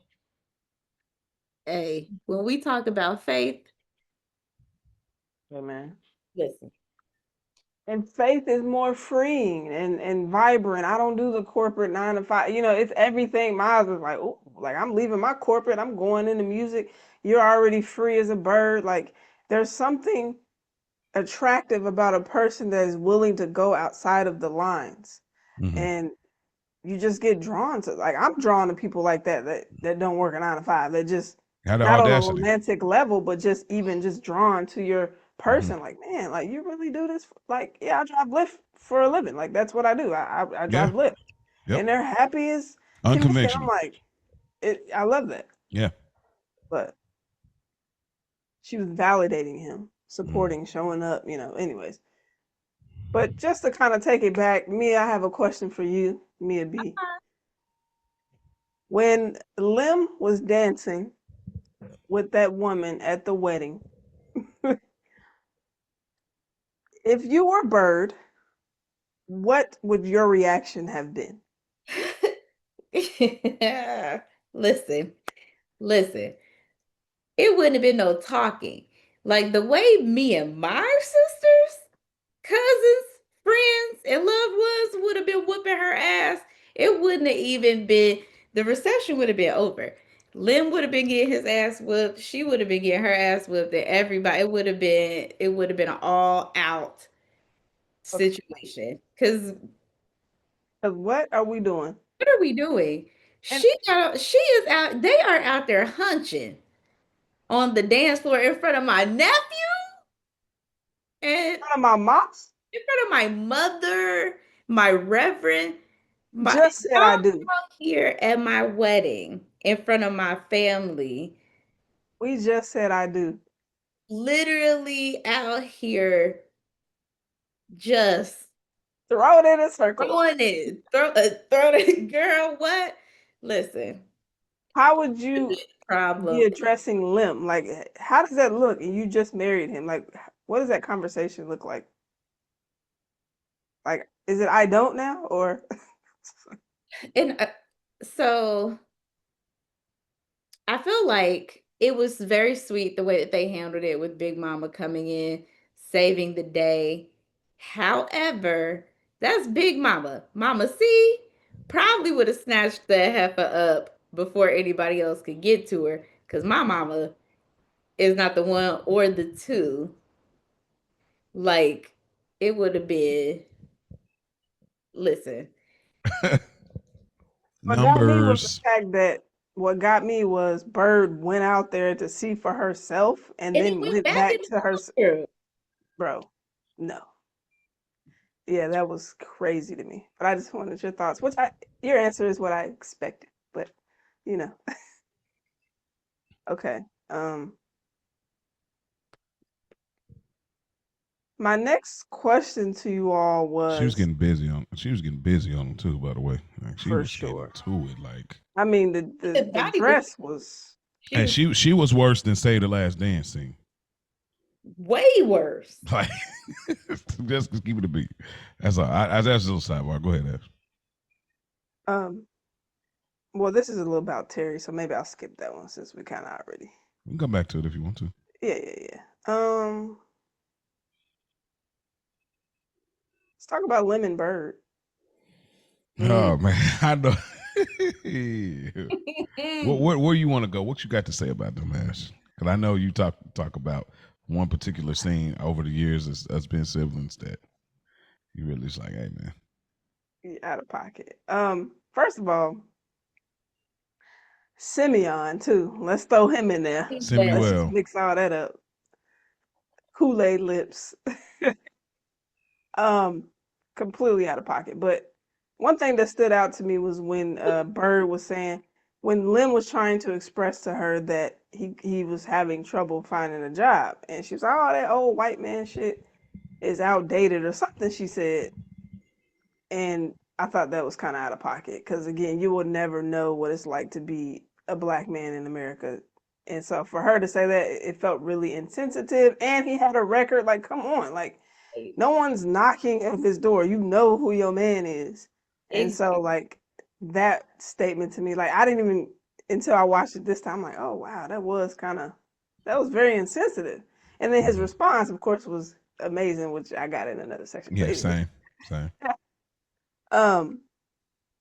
See, I kind of had that part, like she was out of pocket, and then her going to Simeon to try to get Samuel. Oh, what is it? Samuel. Oh, Samuel. Because what it was okay. Her going to Samuel to get a favor to get your husband a job is insane. What you call it, bro? Your old work? Yeah, that oh man, listen. Like that was out of pocket. And then for him to pull up at Lim's job, what was that, first day? First day. If you pull up first day, like trying to flex and like you acting confused because he don't know who you are. You really thought that Bird was going to tell her husband that she asked you, her old work, to get him a job in the print department? You didn't know? Like I think when I watched it this time, I had a theory. My theory was like Samuel is like, because it's like, what was her end of the deal? To go to dinner. Yeah, she was gonna go to dinner.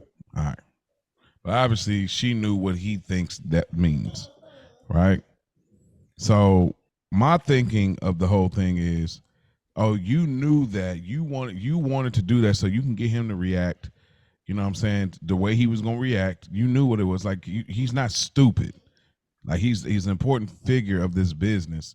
It's like he did that because he knew he would react. He knew you would. She still got to honor. I gave him a job. I just came to encourage the brother, but he didn't want to listen, you know.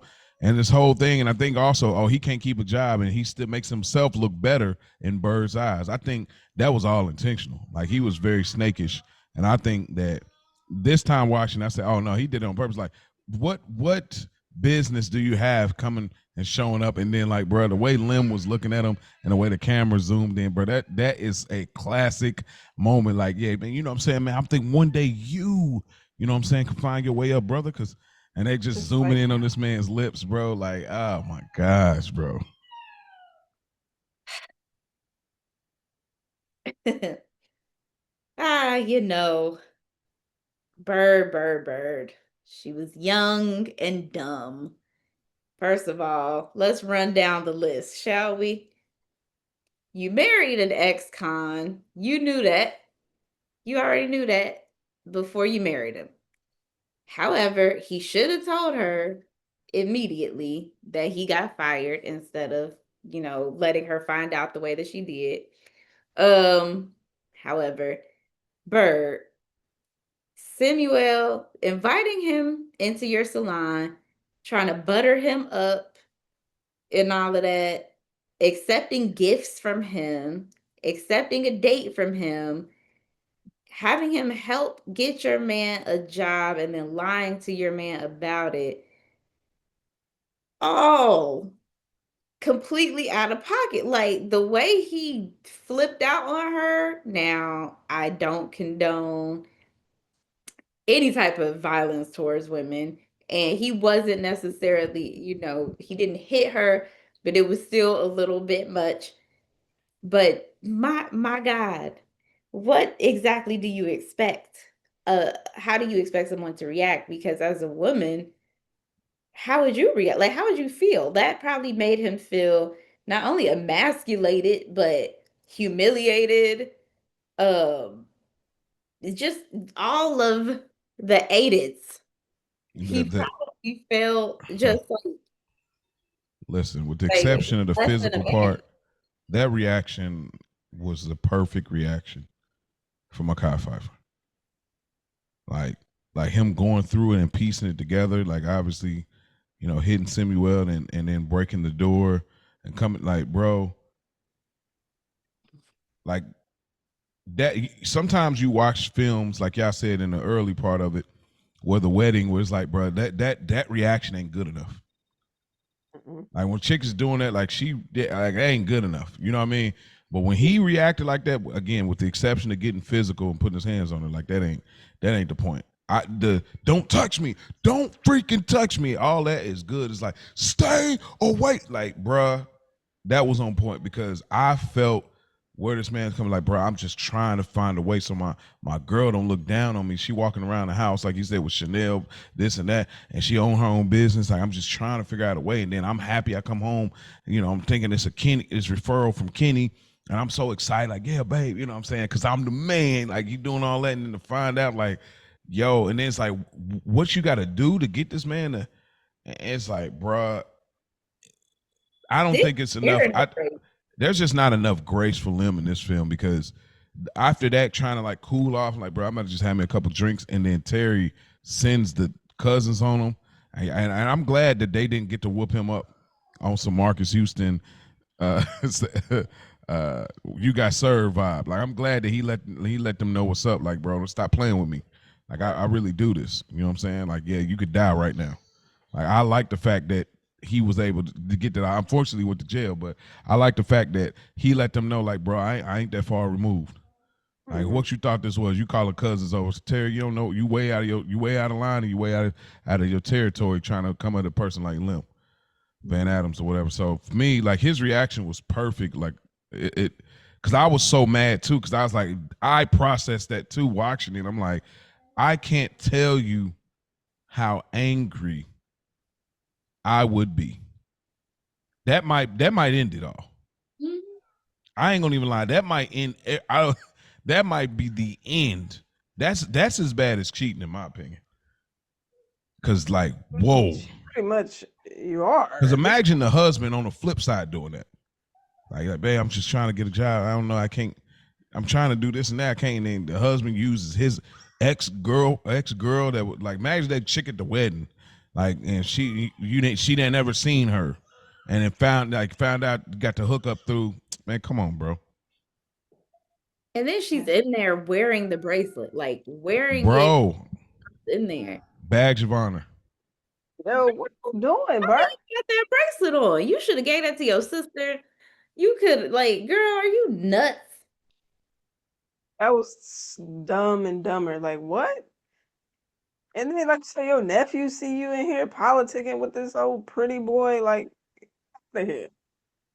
Like playing in his face, completely playing. Completely. He was warranted in his anger aside from the push, and then you had your hand on the head. Like, you know what I mean? This is acting, but I might would have been like, oh, don't do that now.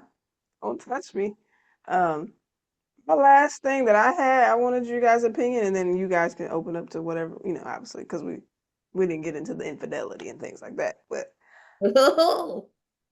but I wanted to ask about Big Mama, like, because I didn't notice this, but like when her arm was on fire touching the stove, right? How did we go from that to like them responding in like I bet you're not taking your insulin and whatever else they say? Is it because she didn't feel it burning? Like, was it numb or what was it? Because I didn't make the connection on that. So I didn't know how we got from like, oh, you had your hand on them. Yeah, so with diabetes, it causes poor circulation. So she didn't feel herself being burned. She's not taking her medicine. She's not watching what she eats. And, she thinks she can home remedy it away. But yeah, so it's like, I've had relatives, one in particular, with almost exactly the same type of situation, needed an amputation, refused to get it, and passed away. But yeah, it causes all types of issues, but mostly what they were referring to is poor circulation. So her arm probably wasn't getting a lot of good blood flow. Her leg wasn't getting any. at all. And so that's what it was like, oh shoot. Your Okay. arm is on fire, you don't even feel it. You're not taking your medicine. That's what I figured, but I never caught that until I was like, they went right into, so okay. I'm like, she must have didn't feel it then. Okay. All right. Um, Give it to y'all where y'all want to take it. All right. Well, so let's get into the faith thing. I knew it was coming. Yeah, that's the big one of the probably the biggest and most memorable part of the movie. We talked about it a little earlier, like just the lead up to it and feeling supportive and them fornicating, end up making that decision and getting to it. And she was like on the street and she needed her musician to play, but she was broke. And so he ended up playing, a familiar song that we all know of. And she was doing her thing and did a good job. Shout out to the actress because she really did a good job. That looks like legit as far as like how they dance and do that. But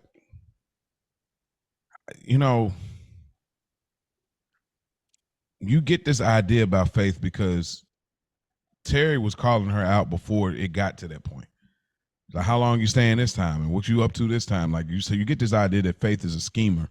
And it's like you're trying to figure out, is she a schemer or is she a free spirited?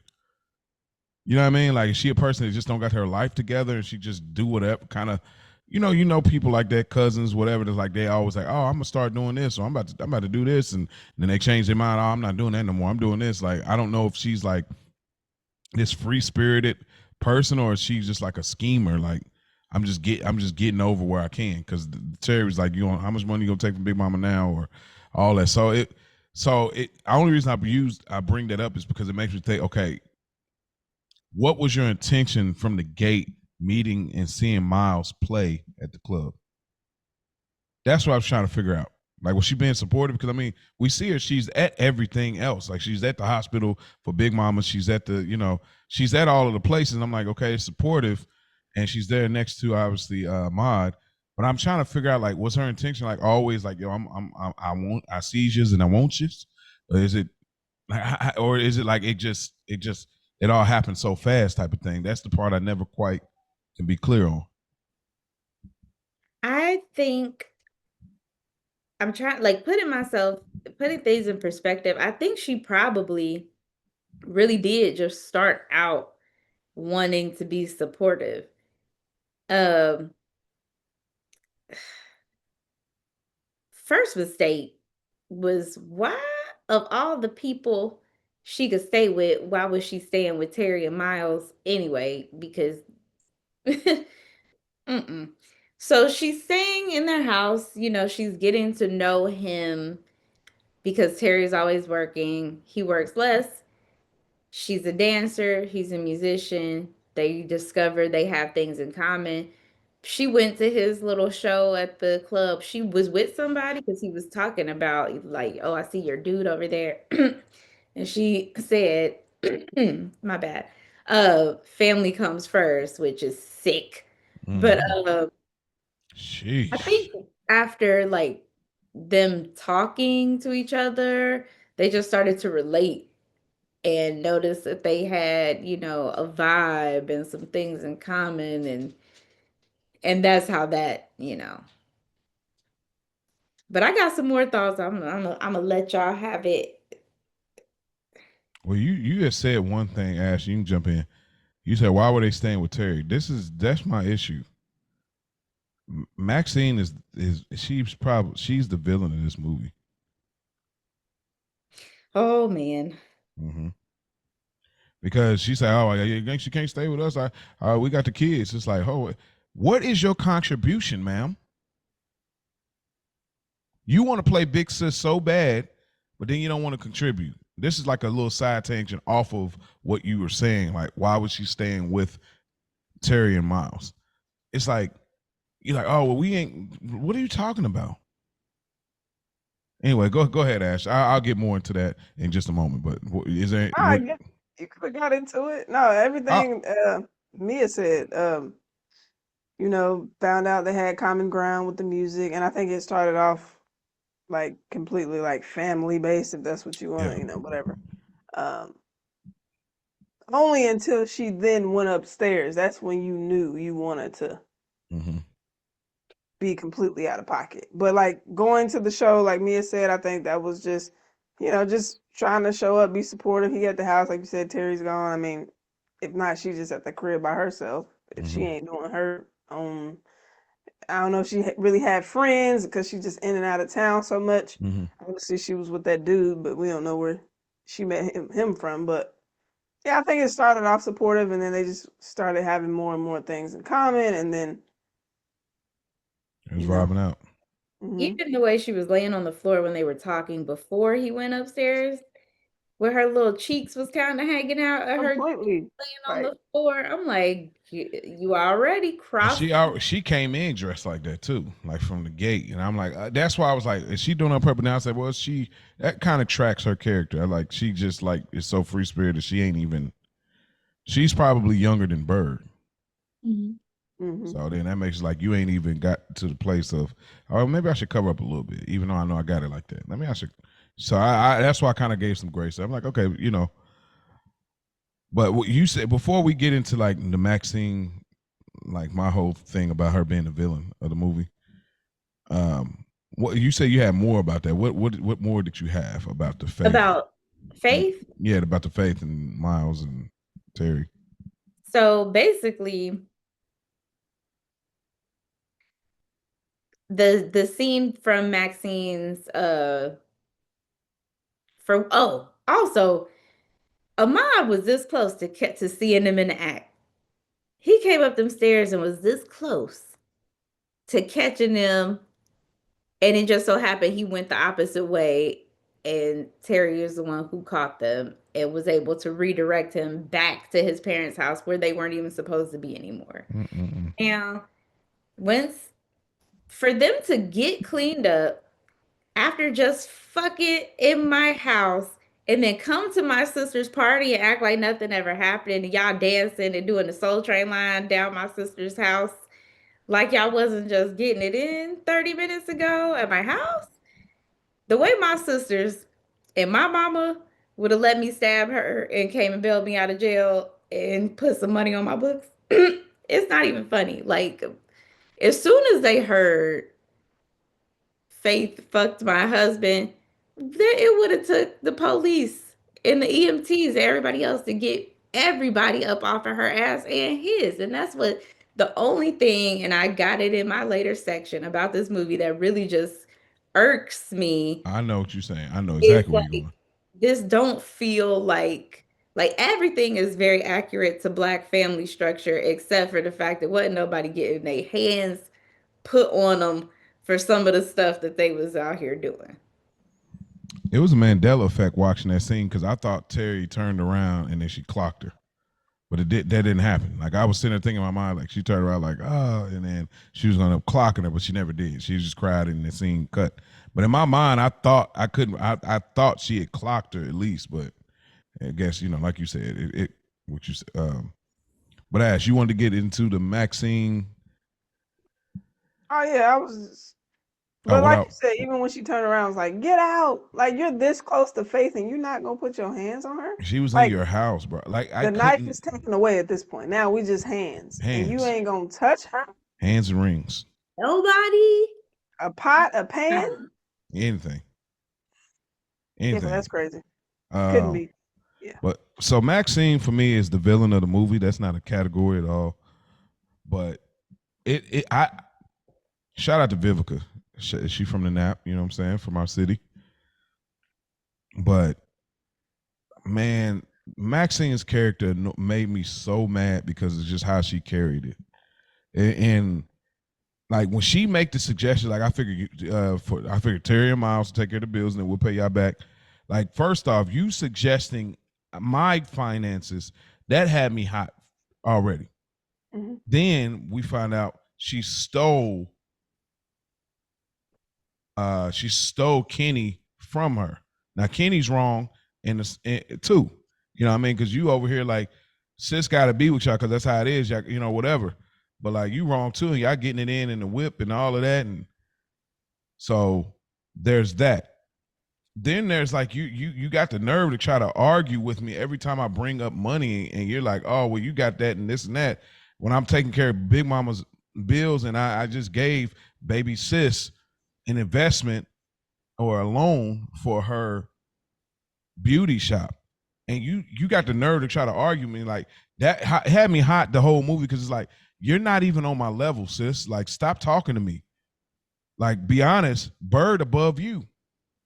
And don't get me wrong, being a homemaker, it takes a lot of work as well. So I don't want to disregard those who are homemakers, because it is a real job, it's real work to do that.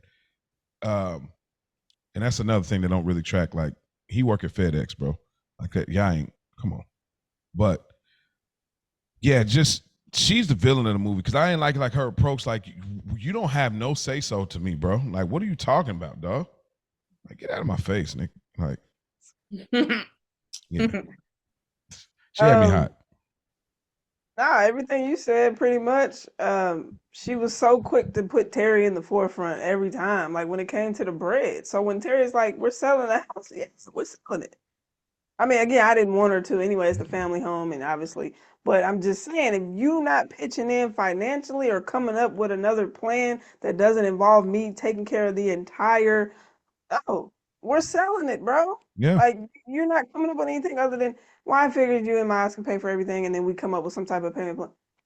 Oh, no. Yeah. Next. Hell no. And here's the thing. You know, I never really looked at Max as a villain, but when you put things into perspective, she low-key was. Like, because it did rub me the wrong way that Terry was always throwing up in everybody's face that she was successful, or like putting like her, like their constant arguments, like, I'm a successful lawyer because mom and dad kept my head in the books. But when you think about the dynamic in their relationship, she stole her man. Yeah, I'm about to throw every accolade I got up in your face because you played in my face as my sister that's foul. Like, I love that she found her soulmate. They have a beautiful family, all that, but the way you got there was foul, and you can't discount the fact that that was foul. Then yeah, you're not contributing anything. You're not. You just ain't. Mm-hmm. And you're always volunteering me and my money, volunteering me to do shit. You shouldn't even be able to make no decisions. Like she said, I'm the executor of her estate. If I want to sell the house, I'm selling the house because I'm the one paying the bills anyway. Mm-hmm. So if you want to pay them bills, sure, okay. Go ahead and sign that. Had a conversation with Kenny. See how he react. Yeah, because y'all gonna take it out of my name. I'm not paying for it. And then, as my sister, this really pisses me off every time I see this movie. And it's the end of the movie, which makes it even worse when they're all sitting at that last Sunday dinner that Ahmad finagled together, and Faith and Miles try to leave, and she's like, "No, you're always running away. We're gonna work this out." She was sleeping with Kenny. She was sleeping with my husband. You can't sit here and tell me, bro, as I told you, you gonna invite our cousin who slept with my husband to stay? Well, then I'm leaving. I would have left. If I was Terry, I'm sorry, I'm leaving. Yeah, I wouldn't even see me again. I'm not sitting at dinner with my cousin and my husband who just fucked. And she's seen them like that. Yeah, she's seen them, not heard, not he confessed and told her. She's seen him smashing potatoes, bro. What? Yeah, as a sister, Max was a horrible sister. Bro. A horrible sister to Terry anyway. I mean, maybe she was a better sister to Bird, but she was she was a better sister to Bird because Bird was younger and didn't know no better, because you get that hallway scene where Bird was like, why can't I be like you? And I don't really even like the fact in the movie, it's not in the later section, but like, it's like Big Mama always said she was the strongest. What make her the strongest? What make her the strongest? Because she got kids? That makes her the strongest. No, don't get me wrong. We all got kids on this podcast, and I understand the strength that comes with having kids. But what makes her the strongest? Because she's definitely not the strongest in this family, bro. It's clearly Terry. Like, I didn't even like that. I'm like, y'all giving her credit for what? What makes her the strongest? She couldn't even do something small as let cousin Faith stay at their house. Now you want her to stay at the dinner. Shut up. They could have been staying at Big Mama's house. You said they stay at Big Mama's house? She could have stayed at the big house. They had more space. Just because Lim and Bird were newlyweds, they didn't want her to stay there. But they had more room. And why was she? No, man. Nah. She on some trash, bro. Like, I'm sorry. Like, I watched it. I was like, bro, you whack. Like, bro, you better get a hotel. Like, it's a wraps. What are your friends? Right, you don't just pop up and then you expect us. Nah, we ain't on. I mean, in the 90s, okay, that's a regular behavioral thing. Like, okay, but still, Maxine she just really it got me hot just because I couldn't feel nothing she was saying. Like, I mean, I loved her relationship with Ahmad, of course, and the kids. I loved all that. That was really dope. But I love her and Kenny's relationship. I love her and Kenny's relationship. That was a beautiful thing too. And I mean, but again, like, you have luxuries that Terry don't have. Like, who knows? Maybe Terry did want kids, and it's like, bro, I can't even handle another responsibility right now because of all the things I got to do for the family. Who knows? You know what I'm saying? I mean, obviously, this movie's just a one film. There's no sequels, but still, who knows? You know what I mean? So I don't know. That Maxine like really bothered me so much in this movie, and like, it definitely middle child vibe, and I was just like, bro, who are you talking to? And what I find interesting too, as we kind of bring it to a conclusion, is that in some way, I feel like all of the sisters, I don't say envy, even though Terry did say that earlier when she was talking to Kenny. She's like, I always envied y'all relationship, and I didn't think, kind of like I didn't think y'all be together this long, so she had to keep kind of reliving it. But I think deep down inside, Maxine wants to be like Terry. You know what I mean? Like, the fact that Terry got her stuff together and the way she's able to do stuff.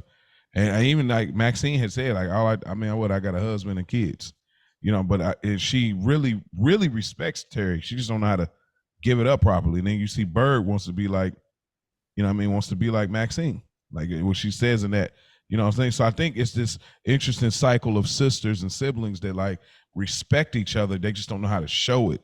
And they don't know how to like figure out how to navigate it and respect what each other brings to the table. And it's the 90s, so it ain't a lot of obviously mental health and like just context things to help us figure out how to grow as a family. Back in the day, you just had to naturally figure that out. So yeah.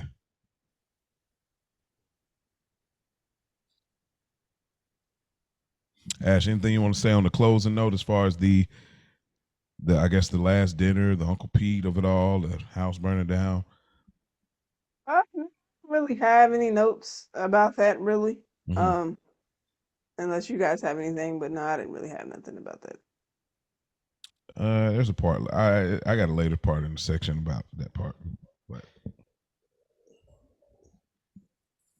I will say shout out to the funeral scene. I'm glad that we didn't have to watch her suffer.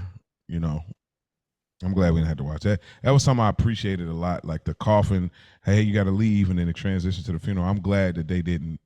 I didn't want to see Big Mama, especially this actress. She always plays a great mother, in films, but I didn't want to see her go all the way down. And and even then I had a hard time just watching her cough and really, try to talk to her. I said, man, this actress is playing it like she's really there.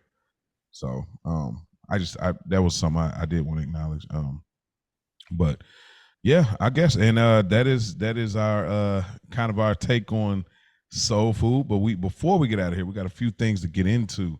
So Ash, I'm gonna throw the ball in your court first. Character you relate to or identify with the most? So I have a blend actually. I have Terry and Miles. So I would say I relate to Terry in the aspect of kind of being the go-to sometimes, like for financial need. and not really having boundaries set necessarily, and that word no in my vocabulary, when sometimes you just need to say no. So I would say I relate to Terry in that way. But then I also relate to Miles as far as having a different passion from being in the corporate world. Mm-hmm. Um, so I'm in finance. Obviously, I do love the numbers. That is my thing. I love the bottom line. But originally, I was going to school for psychology. I love how the mind works. I wanted to be a marriage counselor, therapy. That was a whole nother thing that I wanted to do. And not to say I still am interested in that, but I do like both. So I just kind of can feel Miles in wanting to potentially navigate somewhere else. So. I like it. It's good. Mhm. What about you, Mia B? I said Ahmad. Hmm. I just remember as a kid, I always felt a little wiser than my years, or like old soul in grown folks' business, just very observant, watching things and people and family, and just kind of maybe being privy to more than what they may have thought I was privy to. You know, children in grown folks' business. I just kind of related to that, and always wanted to be a fixer, Mm-hmm. being the person who wanted to be the peacemaker, always wanting to fix things between people, even if I didn't necessarily know the depth of what was going on, or if it was, a little out of my hands, out of my scope. But I would relate to that. Mm. That's a great one too. I also had Miles. With the exception of the cheating and the physical abuse of it all, but just having this deep desire, similar to Ash, this deep desire of pursuing your passion at all costs. And sometimes you do have those moments of not feeling not feeling the support you're looking for, like not necessarily like, oh, the support is not there, but just like what you're looking for in particular. Like, that's just how, like, everybody's specific in what they would ideally want, and it ain't just in relationships; it's in family. Like, you might want support, but you want it a specific way.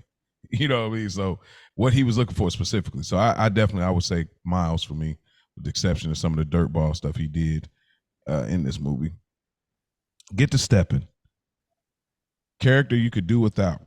Ash. It's Uncle Pete. Just really didn't feel like we needed him. I feel like the movie is the same without him. I mean, he had those few little moments in the beginning, and then obviously the reveal at the end. But I could have went either way. That's a good one. Mia B. I said Reverend Williams, because same deal. Like, he did provide a couple of comedic moments, but I don't know. It just seemed like it wasn't like a super. It was kind of forgettable at certain points. Yeah, I got Reverend Williams as well. This is a trope in the '90s that I just I never liked it then. I still don't like. I really don't like it now. It's just played out like this. The dirtball preacher. You know what I mean? It's just like, okay, because we've seen it in Friday. We've seen it in Big Mama. We see it in all these other movies. But I really couldn't stand this dude. Obviously, he was in Big Mama's house as well, but I couldn't stand this dude. It's like, you doing too much. You're not standing on none of the things you should be standing on at all in these moments, and you're just over here being mad, gluttonous. I just couldn't stand this dude like at all. Like, please take him out of here. Like, he's not cool at all. He didn't help. What was he? We didn't get a message or a sermon over Big Mama's. You know what I mean? Like, where's the sermon at, bro? Like, A eulogy, not a something. eulogy, something. Where we at, bro? Where we at was that and didn't feed me. All right. Lines that deserve to be slimed. Ash. I got a few. This one's from Big Mama. Soul food cooking and is about cooking from the heart. Who the f is cola? That was from Lim. I've been on 6 interviews. 6. They won't hire me. Also from Lim. A man has to be a man. If you take that away from him, he has nothing. That was from Max. And of course, I let the family in my house and the family my husband from Terry. That's good. I had that one too. That's the one that just lingers over the movie. Right. Mia. I have one finger won't make an impact, but you ball all those fingers into a fist and you can strike a mighty blow. Mama Joe. Hmm. Step on a crack, you break your mama's back.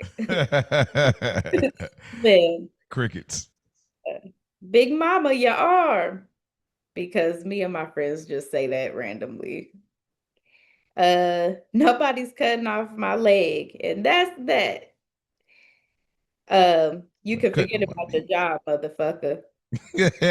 Hey, that's a low key one too. And then I had the I let the family in my house line too. Oh, wow, I thought we had more of the same. I'm glad we got different ones. Yo, Bird, Big Mama said, "Get your black ass out here." That's from Ahmad. You do what you have to do to stay strong, save the family. That's from Big Mama. I know you like the finer things in life, and I know your man can't buy you shit like just getting out of jail and all. Simuel. Did somebody say that no matter what you do around the house, they still gonna consider you a trifling nigga? Mm-hmm. Yeah, that was the conversation between Lim and Kenny and Lashley. It's not about us. It's about stupid ass bullshit system. They lock you up and expect you to do something better with your life. And when you do get out, they ain't nothing better because the crackers that got everything don't give you a second chance. And that's obviously from Lim. That was a bar. Like, I was like, wow, that was amazing, you know. And I feel like it tracks his character. He ain't just like overly pro-black person, but it's like, bro, he's a person that got a conscience. And even he apologized to Ahmad about letting him down. So I thought it was a really great line. Things you would change about the movie or what you feel they didn't get right. Ash. Yeah, like that Terry and Miles didn't have a conversation about the whole infidelity. Like, yeah, you trying to do the whole reveal at the dinner table at Sunday dinner. I mean, they had that little moment, but no, I felt like there should have been a separate scene where they actually talked about it, and whether it ended in divorce, whatever. But like, I would have liked to see that happen. And Ahmad irritated me just a little bit, like him acting like he didn't know what was going on. Like he was being privy to a lot of adult things happening, and so when Miles comes out, hey, up man, we got the cornbread and it's just like, bro, you know what's going on. Again, not fully, but just like that was irritating me. Like, that's it. Yeah. I had cousin Faith staying with Miles and Terry that will never make any sense to me. Then I had the fact that didn't nobody put their hands on Faith and that she was allowed to come back into the home and Miles still coming back for Sunday dinner after the fact. Like, that just didn't make sense to me. It just felt like unrealistic as far as how my family operates. It would have been on the first thing smoking back to whencesoever you came.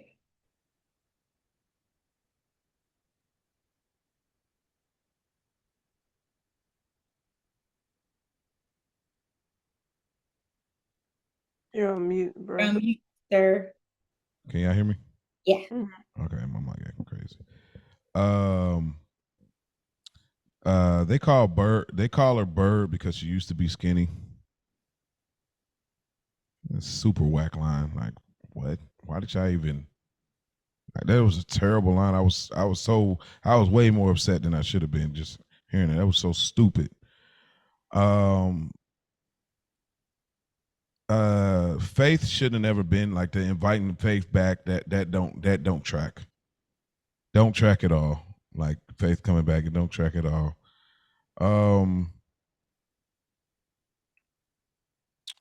So with no bruises or no nothing, like no. Yeah, it don't track. Like none of that. Like no, like physical, getting physical. Yeah, I got him getting physical, but like Lim getting physical, but like she ain't gonna get like, you know what I mean? Yeah, that Uncle Pete part that we just don't need it. It's just a waste to me having the Uncle Pete. And I just wish Big Mama's send off was a little different. Like I said, I do appreciate that they didn't spend a ton of time on like the transition, but I wish the send off was a little different because we get this whole diabetes thing, but then they continue to keep cooking the same food. So, oh, and like Ash said too, the same thing. Like we get no resolve. Like Miles is gone, so that's husband number 2. Like Miles comes around from time to time, and then we don't even see him in the end credit, which I would have liked to have seen. So, but yeah. More of the story, in your opinion, Ash? This was tough for me because I mean, of course, I could say something about family, but it was a lot going on. So I'm actually thinking of it like right now. I'll come So I back. think I'm gonna land with Oh. be able to have tough conversations. I feel like there were a lot of conversations that needed to be had about how people truly were feeling about things that wasn't had. So I think that's where I'm landing. That's really good, actually, on the fly. Yeah. Mia B. I said, don't let nobody stay in your house. Hey, listen.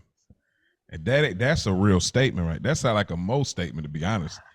Hey, look, because that I would definitely have said that. Like, that's perfect. Oh man. For me, we have to keep the family traditions alive when it's conducive to our well-being.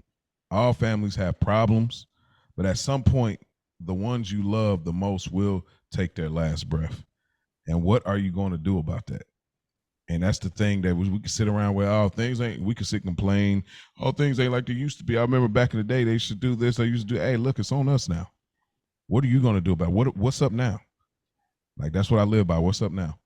So, any last things I want to say before we take the VHS tape out of the VCR for this movie? This was fun. I knew it was going to be a great conversation, and I'm glad we were able to get it done. Mm-hmm. So, Samesies. Me, watching, I thought it was some of the stuff felt extreme, but it's a concept to show that like all families have a version of this, and I'm glad that they worked through it. Even though I mean it's movie magic, but I'm glad they worked through it because it's needed on Thanksgiving. Like people come together and eat food, but everybody got like secrets and got things, and you know, I'm all the secrets get exposed, but yet they still found a way to get back together and continue the tradition that Big Mama said. So I was happy about that, and I'm happy that this movie is under our belt on the Childish Grown Up Show. Now, with that being said, the next pick is on me, and I'm going to share the pick, and I'm going to tell you listeners, like, hey, listen, y'all need to start submitting y'all stuff because the next movie is on y'all. So with that being said, next episode will be it will land on Thanksgiving week, and I thought there's some concepts that work here. There's food, of course, there's family, and there's football. So there's a movie we grew up on. I thought it was really good back then. It took me a while to pick my pick, and then when I finally did, watch some clips, watch the trailer, I said this is the perfect pick. And we haven't got neither one of these actors in our zeitgeist yet. So with that being said, I'm going with the 1996 film Jerry Maguire. I knew it.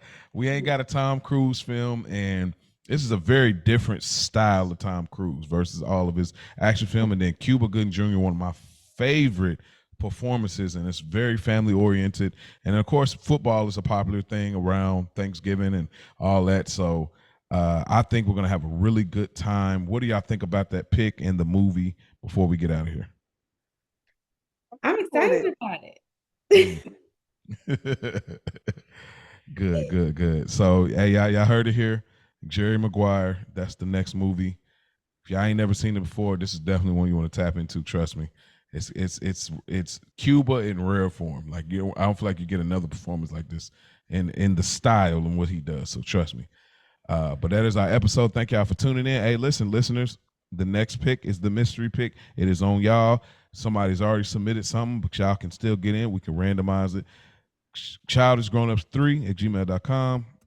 And go to our YouTube, The Childish Grown Up Show, Instagram, The Childish Grown Up Show.